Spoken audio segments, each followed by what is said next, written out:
3 দিন হয়েছে এই ছেলেটার সাথে এই অবস্থা। সরকারের পক্ষ থেকে কোনো যোগাযোগ করা হয় নাই। সরকারি বাহিনীর দ্বারা আক্রমণের শিকার হয়েছে। এটা জনগণের কাছে খুবই স্পষ্ট ভিডিও ফুটেজে দেখা যাচ্ছে। হবিগঞ্জ সদর থানা ছাত্রদলের সদস্য সচিব সে আক্রমণ করছে এবং আরও সাথে আমরা মামলাও দিয়েছি অনেকের নামে। কোনো সাংগঠনিক ব্যবস্থা নেওয়া হয় নাই, কোনো আইনগত ব্যবস্থা নেওয়া হয় নাই। অর্থাৎ সরকার একটা বার্তা দিল যে এই সরকারের যারা পৃষ্ঠপোষকতায় আছে সন্ত্রাসী বাহিনী, ছাত্রদল যুবদলের নামে, তারা চাইলে যে কাউকে দিনে দুপুরে আক্রমণ করতে পারে, মেরে ফেলতে পারে, চোখ উপড়িয়ে নিতে পারে এবং তার কোনো বিচার এই দেশে হয় না।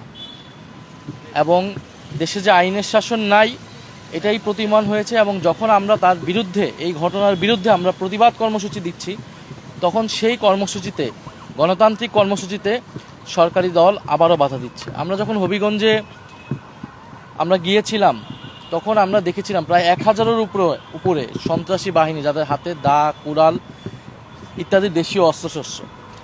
আপনারা সাম্প্রতিক সময়ে অনেক ভাষা এবং সভ্যতা, ভদ্রতার কথা শুনবেন যে এগুলার সবক দেওয়া হচ্ছে, অথচ একটা সভ্য সমাজে এটা কল্পনাও করা যায় না যে এখানে বিরোধী দলের প্রতিনিধিরা গিয়েছে, সেখানে তাদেরকে ঠেকাতে, তাদেরকে আক্রমণ করতে 1000 মানুষ, সন্ত্রাসীরা এসেছে দেশীয় অস্ত্রশস্ত্র নিয়ে এবং পুলিশ কিছুই করছে না।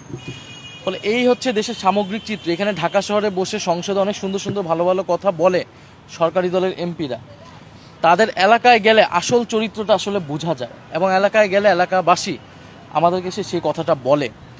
এবং জি.কে. গৌসের যে অনুসারী, যেই ছেলেটা এই ছেলেকে আক্রমণ করলো, সার্জিস আলমের গাড়িতে আক্রমণ করলো, তো উনি তো জনপ্রতিনিধি হিসেবেই আর থাকার কথা না। অন্য কোনো গণতান্ত্রিক দেশ হলে এতক্ষণে তিনি ক্ষমা চাইতেন এবং পদত্যাগ করতেন, অথবা দল থেকে তাকে বহিষ্কার করে দেওয়া হতো।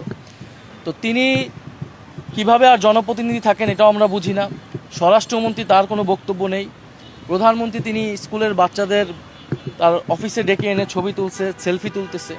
এই যে একটা প্রতারণা এবং দ্বিচারিতা জাতির সামনে করা হচ্ছে, আমরা জনগণের কাছে বলতে চাই, অভিভাবকদের কাছে বলতে চাই, আপনার সন্তানরা এই সরকারের কাছে, এই দলের কাছে, বিএনপি এবং তার অঙ্গ সংগঠনের কাছে নিরাপদ নয়। আজকে আলিফের চোখ গিয়েছে, কালকে আপনার সন্তানেরও চোখ যেতে পারে। কারণ এই সন্ত্রাসী বাহিনীকে যদি প্রতিরোধ করা না যায়, তারা পুলিশ মানে না, তারা বিচার মানে না, কোনো কিছুই তারা মানে না। ফলে আপনার সন্তানেরও চোখ, আপনার সন্তান এই সরকারের কাছে, এই সরকারি বাহিনীর কাছে নিরাপদ নয়। এবং সারা দেশের যে আইন শৃঙ্খলার অবনতি, এটা শুধু সিলেট নয়, সারা বাংলাদেশে কুড়িগ্রাম সহ আমাদের আজকে সাভারেও, আজকে কেরানীগঞ্জে বাধা দিচ্ছে আমাদের কর্মসূচিতে। সারা বাংলাদেশে এনসিপি, ছাত্রশক্তি, যুবশক্তির কর্মসূচিগুলোতে বাধা দিচ্ছে, আক্রমণ করছে। ফলে এটা দিয়ে সরকার এটাই বার্তা দিচ্ছে যে এখানে কোনো বিরোধী মতের জায়গা সরকার করতে দিতে চায় না। আলিফ আমাকে একটা কথা বলেছে যে কাঁটা গলায় বিঁধে যাওয়ার আগেই কাঁটাকে তুলে ফেলতে হয়। বিঁধে যদি যায় তাহলে অনেক ক্ষতি হয়, অনেক কষ্ট হয়। বিগত 16 বছর যে কষ্টটা আমাদের হয়েছে। তো আমরা বলতে চাই যে এই সরকার যদি মনে করে এইভাবে তারা 5 বছর অতিক্রম করবে, এই সুযোগে সরকারকে এটা দেওয়া হবে না। দেশের পরিস্থিতি খুবই খারাপ।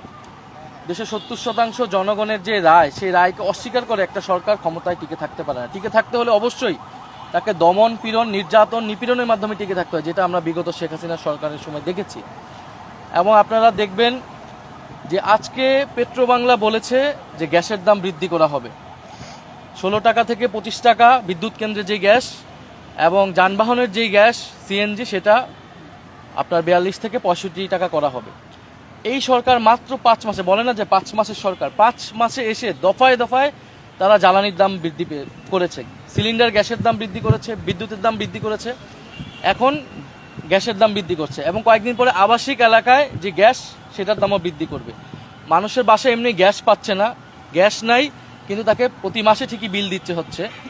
এখন আপনি যখন এই বিদ্যুৎ কেন্দ্র এবং যানবাহনে গ্যাসের দাম বৃদ্ধি করবেন, এটার ইফেক্ট সারা দেশে পড়বে। দ্রব্যমূল্যের দাম বৃদ্ধি পাবে, কলকারখানা বন্ধ হয়ে যাচ্ছে, ব্যবসায়ীরা কেউ এই দেশে ইনভেস্টমেন্ট করতে চাচ্ছে না এবং ব্যবসায়ীদেরকেও একদিকে তারা বিদ্যুৎ পাচ্ছে না, অন্যদিকে প্রশাসনের লোকেরা, এনবিআর এর লোকেরা এবং দলীয় যারা সরকার দলীয় চাঁদাবাজরা, তারা যে তাদেরকে হয়রানি করছে।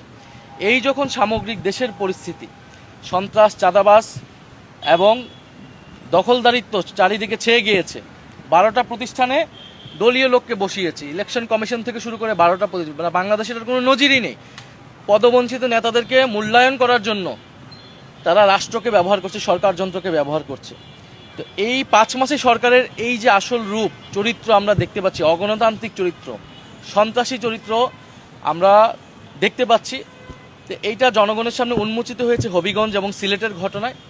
আমাদের কথা খুবই সুস্পষ্ট, এই যে গ্যাসের দাম বৃদ্ধি পেয়েছে, আমরা অবশ্যই পেট্রো বাংলা ঘেরাও করব যদি এই ধরনের গ্যাসের দাম বৃদ্ধি করা হয়। সারা ঢাকা শহরের মানুষ তো নেমে আসবে এই দ্রব্যমূল্যের ঊর্ধ্বগতি এবং এই গ্যাসের দাম, বিদ্যুতের দামের প্রতিবাদে।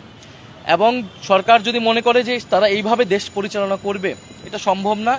প্রধানমন্ত্রী তারেক রহমান দেশ চালাতে অলরেডি ব্যর্থ হয়েছে, দল চালাতে অলরেডি ব্যর্থ হয়েছে। তৃণমূলের নেতাকর্মী যারা নিজে নিয়ন্ত্রণ করতে পারে না, নিজের দল যে পরিচালনা করতে পারে না, তার পক্ষে এই 18 কোটি মানুষের দেশ পরিচালনা সম্ভব না। গণ অভ্যুত্থানের আকাঙ্ক্ষায় দেশকে পুনর্গঠন করা সম্ভব নয়। ফলে আমরা যেটা দেখতে পাচ্ছি, সরকার খুবই শীঘ্রই জনগণের প্রবল প্রতিরোধের সম্মুখে পড়তে যাচ্ছে। এবং আমরা মনে করি যদি বিরোধী দলের সাথে এই ধরনের আচরণ করা হয়, শুধু এনসিপি না, আপনি 11 দলের জোট, আমাদের যারা জোট সঙ্গী রয়েছে, জামাত সহ প্রত্যেকটা দলেই কিন্তু এরকম নির্যাতন, নিপীড়নের শিকার হচ্ছে। ফলে আমরা বলবো যে সরকার এই যে কিশোর আলিফ, অবশ্যই তার ক্ষতিপূরণের জন্য সরকার এখন কিছুই বলে নাই। সরকার থেকে আমরা আসলে আর প্রত্যাশাও করি না, বিচারও প্রত্যাশা করি না, ক্ষতিপূরণও প্রত্যাশা করি না। সরকার আলিফের সাথে নাই, এদেশের কিশোর তরুণদের সাথে নাই, তাদের চোখ উপড়ে ফেলাই এই সরকার বাহিনীর কাজ। কিন্তু আমরা মনে করি সারা বাংলাদেশের জনগণ, গণ অভ্যুত্থানের জনগণ কিশোর আলিফের সাথে আছে। এবং আমাদের এই যে বিরোধী দল যে আন্দোলন, সেই আন্দোলনের সাথে আছে। আমরা আপনাদের উদ্দেশ্যে এটাই, জনগণকে এই বার্তাটাই দিতে যাচ্ছি যে জনগণ যাতে প্রস্তুত হয়। আমরা এই সরকারের এই ধরনের সন্ত্রাসী এবং দমনপীড়ন আচরণ কোনোভাবেই মেনে নেব না। ঠিক আছে ভাই, আর কষ্ট না দিই।